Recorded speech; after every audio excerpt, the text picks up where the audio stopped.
Hello friends, once again welcome to my channel and आज हम देखेंगे सेलुलर ड्रग ट्रांसपोर्ट। ये फार्माकोकाइनेटिक का पार्ट है, जिसमें सबसे पहले हमें समझना है what is biological membrane. So all pharmacokinetic process involve transport of drug across the biological membrane. तो जो बायोलॉजिकल मेम्ब्रेन होता है हमारे टिश्यूज में, उसको क्रॉस करना किसी भी ड्रग के लिए बहुत ज़रूरी है। और थोड़ा सा ब्रीफली आप समझ लीजिए बायोलॉजिकल मेम्ब्रेन। वैसे ऑलरेडी आपने एचएपी में पढ़ा होगा, एक जस्ट रिकैप कर लेते हैं कि biological membrane is a bilayer membrane होता है और जिसका साइज होता है अबाउट 100 एंगस्ट्रॉम और it is made up of phospholipid. जो हमारा बायोलॉजिकल मेम्ब्रेन है वो बना हुआ है, सेल मेम्ब्रेन बना हुआ है फॉस्फोलिपिड से और कोलेस्ट्रॉल से। इसके दो एंड होते हैं, दो पोलर एंड होते हैं। एक हाइड्रोफिलिक होता है जो बाहर के साइड होता है, और एक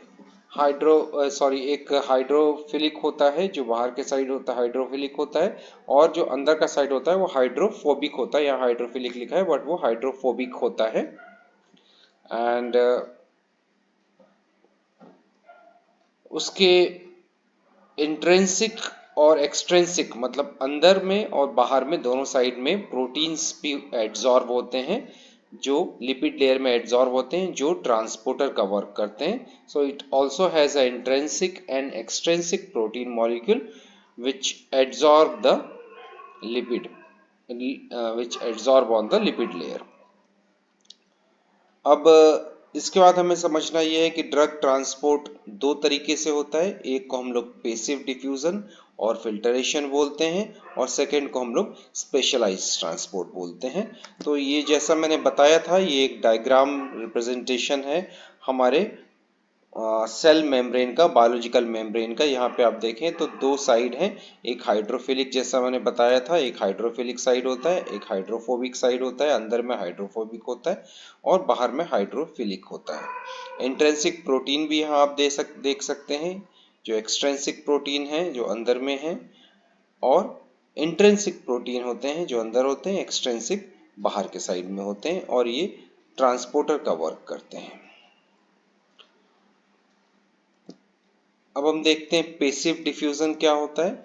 the drug diffuse across the membrane in direction of concentration gradient from higher to lower. मतलब इसमें ड्रग का डिफ्यूजन होता है, यहाँ एनर्जी की जरूरत नहीं होती है, और ये हाई कंसंट्रेशन से लोअर कंसंट्रेशन की तरफ ड्रग का मूवमेंट होता है। तो जिस तरफ ड्रग ज़्यादा है और जिस तरफ कम है, तो ज़्यादा से कम की तरफ ड्रग का मूवमेंट होता है। और ये ज़्यादातर ड्रग का it is the important mechanism of majority of drugs.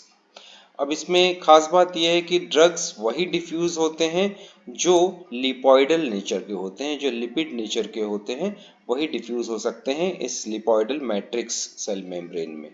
जो नॉन लिपॉइडल है, जो लिपिड नेचर के नहीं ड्रग्स हैं, वो डिफ्यूज नहीं हो सकते, इस पेसिव डिफ्यूजन के थ्रू नहीं जा सकते हैं। यहाँ पे जैसा मैंने बताया था, एनर्जी इज नॉट रिक्वायर्ड, यहाँ पे एनर्जी की जरूरत नहीं होती है, और मेनली इसमें गैसेस और लिक्विड्स इस पेसिव डिफ्यूजन के पाथवे से जाते हैं। इसके बाद हम देखते हैं फिल्टरेशन क्या होता है। Now filtration is a passage of drug through aqueous pore in membrane और बाई पैरासेलुलर स्पेसेस। अभी यहाँ पे आप देखें तो नीचे में जो नीचे वाला पार्ट आप देख रहे हैं जहाँ फिल्टरेशन लिखा हुआ है, अब यहाँ पे आप देखिए यहाँ लिखा हुआ है एक्वस पोर्स एंड पैरासेलुलर स्पेसेस। ये जो बीच में जगह आपको दिख रहा है वही एक्वस पोर है और पैरासेलुलर स्पेसेस है, जिससे फिल्टरेशन का प्रोसेस होता है। Can be increased if hydrodynamic flow of solvent under the hydrostatic or osmotic pressure gradient। ये बढ़ सकता है हाइड्रोडायनेमिक फ्लो, सॉल्वेंट के फ्लो से, हाइड्रोस्टैटिक प्रेशर से और ऑस्मेटिक प्रेशर ग्रेडियंट से। इसका भी जो मूवमेंट होता है हायर से लोअर की तरफ होता है, और कुछ पोर्स होते हैं उसके थ्रू ही ये lipid insoluble drugs can cross biological membrane by filtration, very small, less than 4 angstrom, मतलब 4 एंगस्ट्रॉम से अगर कम साइज के हैं नॉन लिपिड सॉल्युबल ड्रग, तभी वो स्पोर से फिल्ट्रेशन प्रोसेस से पास हो सकते हैं। और ड्रग विथ मॉलिक्यूलर वेट, जिस ड्रग का मॉलिक्यूलर वेट 100 से 200 के बीच में है, मतलब 100-200 से अगर कम उसका मॉलिक्यूलर वेट है, छोटे साइज के ड्रग हैं, तभी वो उसके पोर्स में से पास हो सकते हैं। And this filtration process is depend on rate of blood flow rather than the lipid solubility of drug। मतलब कि ये फिल्ट्रेशन का प्रोसेस डिपेंड करता है कि किसी भी सेल मेम्ब्रेन में, किसी भी टिश्यू में ब्लड का फ्लो कितना है, लिपिड सॉल्युबिलिटी से इसका कुछ खास लेना देना नहीं होता है फिल्ट्रेशन प्रोसेस से। इसके बाद नेक्स्ट आता है स्पेशलाइज्ड कैरियर मीडिएटेड और वस्कुलर ट्रांसपोर्ट। तो पहले हम देखते हैं carrier transport. All cell membrane have a host of transmembrane protein which act as carrier of transporter और ट्रांसपोर्टर। जैसा मैंने बताया था कि प्रोटीन एड्सॉर्ब होते हैं इंट्रिंसिक और एक्सट्रिंसिक, तो वो कैरियर ट्रांसपोर्टर की तरह वर्क करते हैं, वो ड्रग को ट्रांसपोर्ट करते हैं। खास तौर से physiologically it is important for ion, nutrients and metabolites.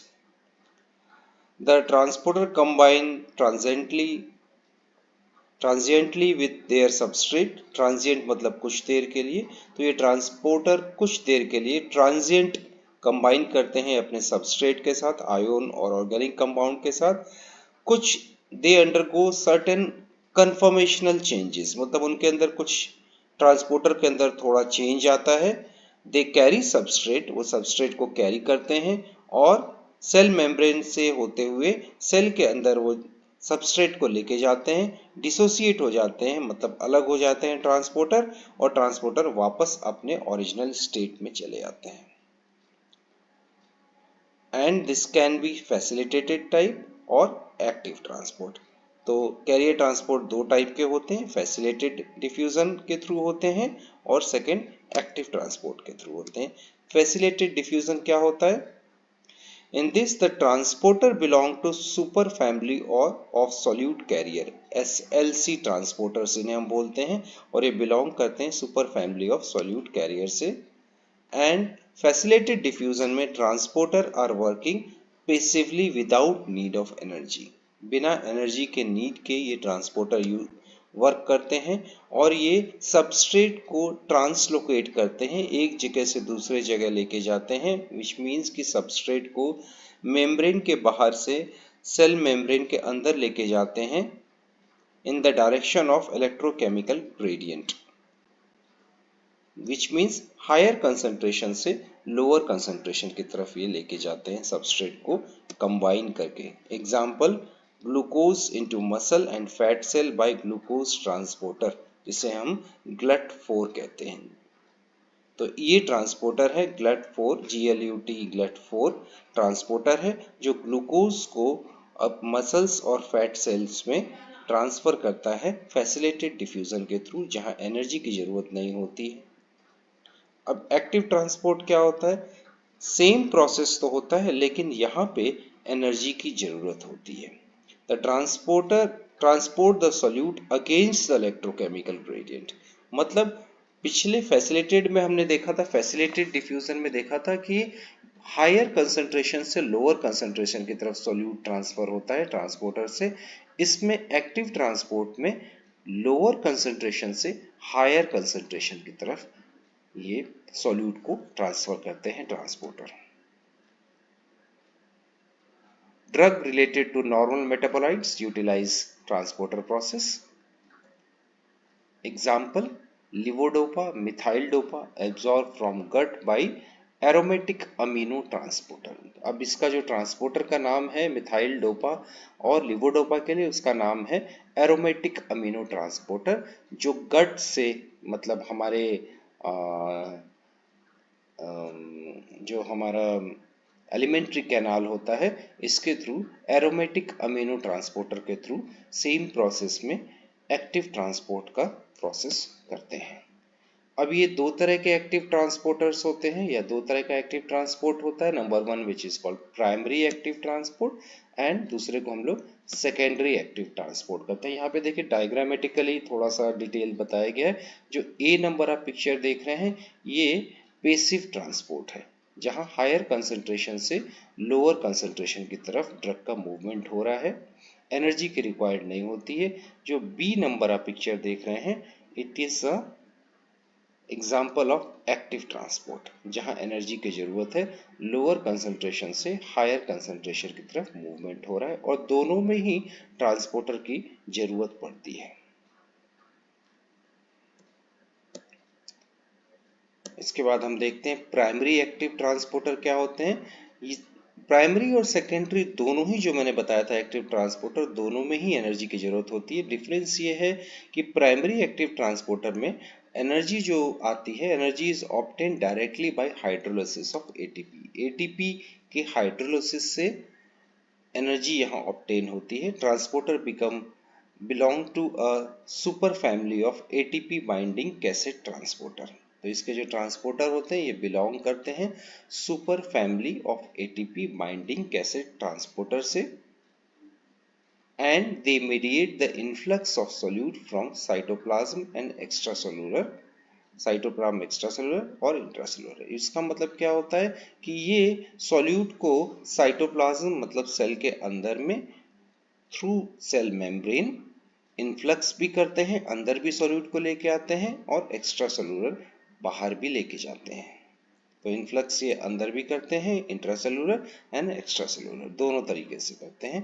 Secondary active transporter में क्या है, यहाँ भी प्रोसेस तो ऑलमोस्ट सेम है, लेकिन जो एनर्जी ऑब्टेन होती है it is obtain energy to pump one solute is derived from the downhill movement of other solute, mostly sodium ions.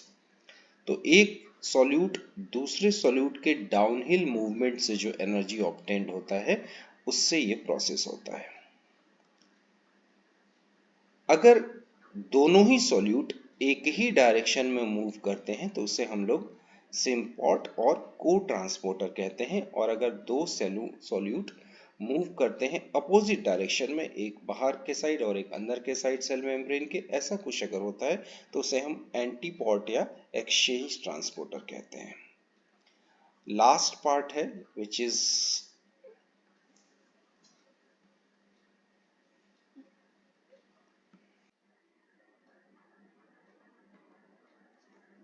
इसके बाद लास्ट पार्ट है which is a vascular transport, जिसे हम एंडोसाइटोसिस और एक्सोसाइटोसिस बोलते हैं। अब इसमें होता क्या है, ऐसे substance which are very large, बड़े सब्सटेंस इम्परमिएबल मॉलिक्यूल्स, वो परमिएबल भी नहीं है, विच मीन्स कि उनकी लिपिड सॉल्युबिलिटी भी नहीं है और उनका साइज बड़ा है, तो they are transported inside the cell.